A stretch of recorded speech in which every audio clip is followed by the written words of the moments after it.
Hi guys, Lou here. I've got my lovely videographer Heather on the other side of the camera. She's here to learn how to build an engine, and she's going to help videotape how we do this.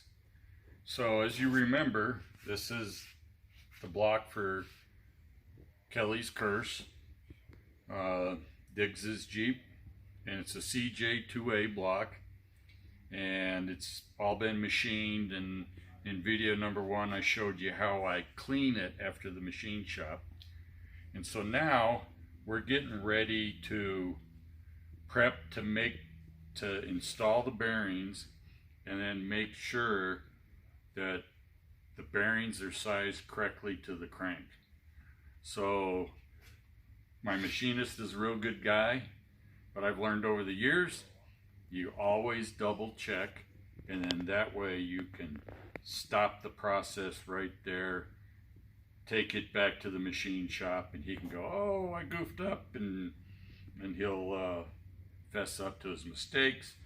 Whereas if you assemble the motor, you run it, and you get a rod knock, he's gonna say, well, how do I know you built it right? So that's the story there. So the first step we're going to do is we're going to get in here, and this has all been lightly oiled. So we're going to wipe all down all these surfaces spotless. If you have a little tiny grain of dirt, that puts a little pin pressure on the back side of the bearing. So these need to be spotless, along with the bearing caps. Okay, so we're going to put all that together with the crankshaft set in there. No rear main seal yet, and then we're going to plastic gauge the bearing surface, and that's a strip of plastic gauge, real cheap from the auto parts, but that's how you can measure your bearing tolerance. So yeah, so that's the chore for today. But I'm going to first sip my coffee, and Heather brought some donuts, so I'm going to have a donut. So these little deals are your indexing pins. They go in those holes, and just clean those up real good. So those keep the bearing shells from rotating with the crankshaft.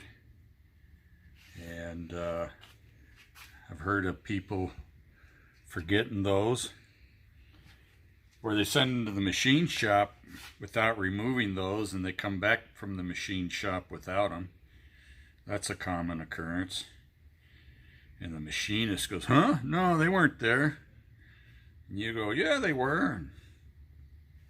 So so those should all sit, and you should see the outer ring below the casting, so that the pin itself doesn't rise too high into the bearing. Okay.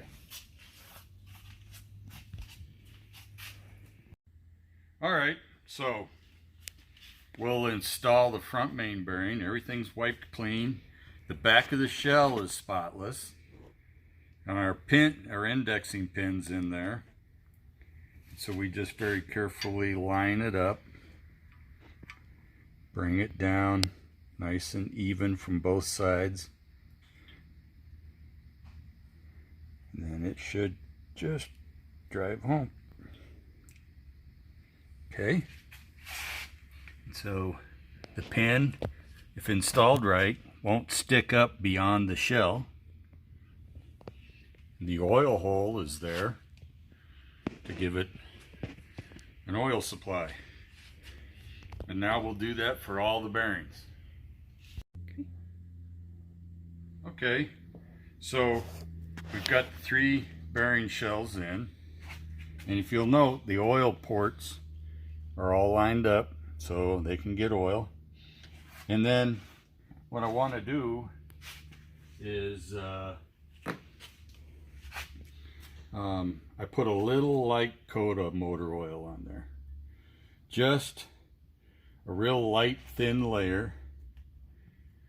So when I set the crank in, I don't score the bearings, because we're going to measure the tolerance, and we don't want a lot of oil in there to impact our measurement. Okay, so it's just enough to give it the ever so slight lube, not for rotation, just so as we set it in there it doesn't mark it.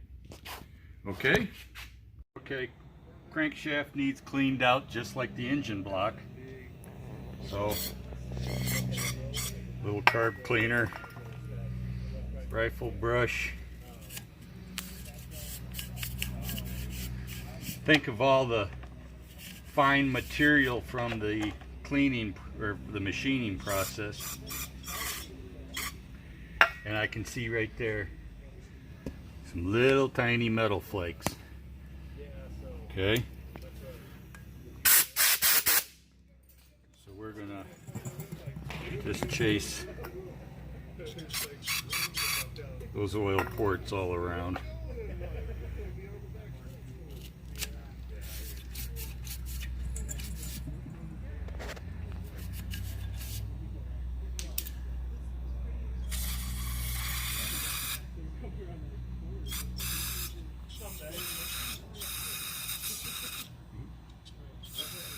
That can might be dead.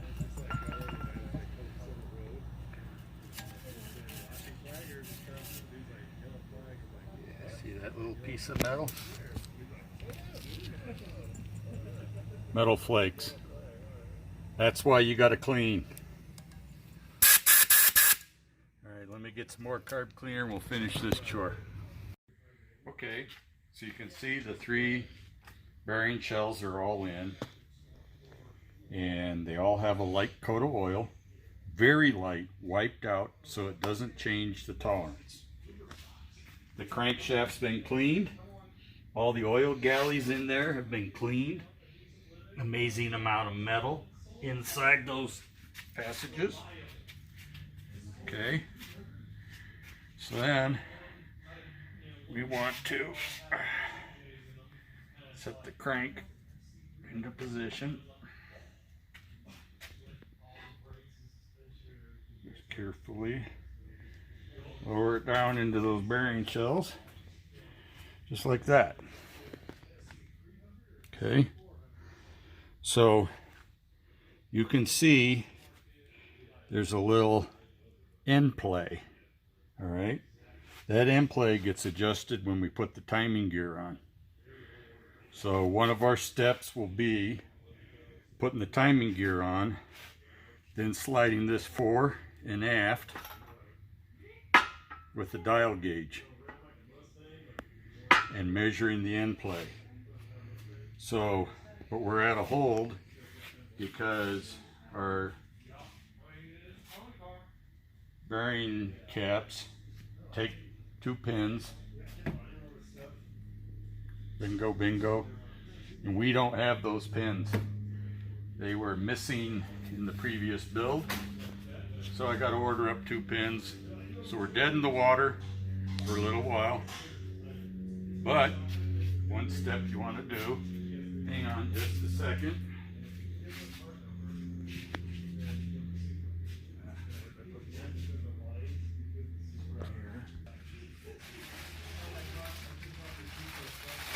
Bag your motor. Keep that spotless. I don't care if you're in a really neat engine building room or out in a barn.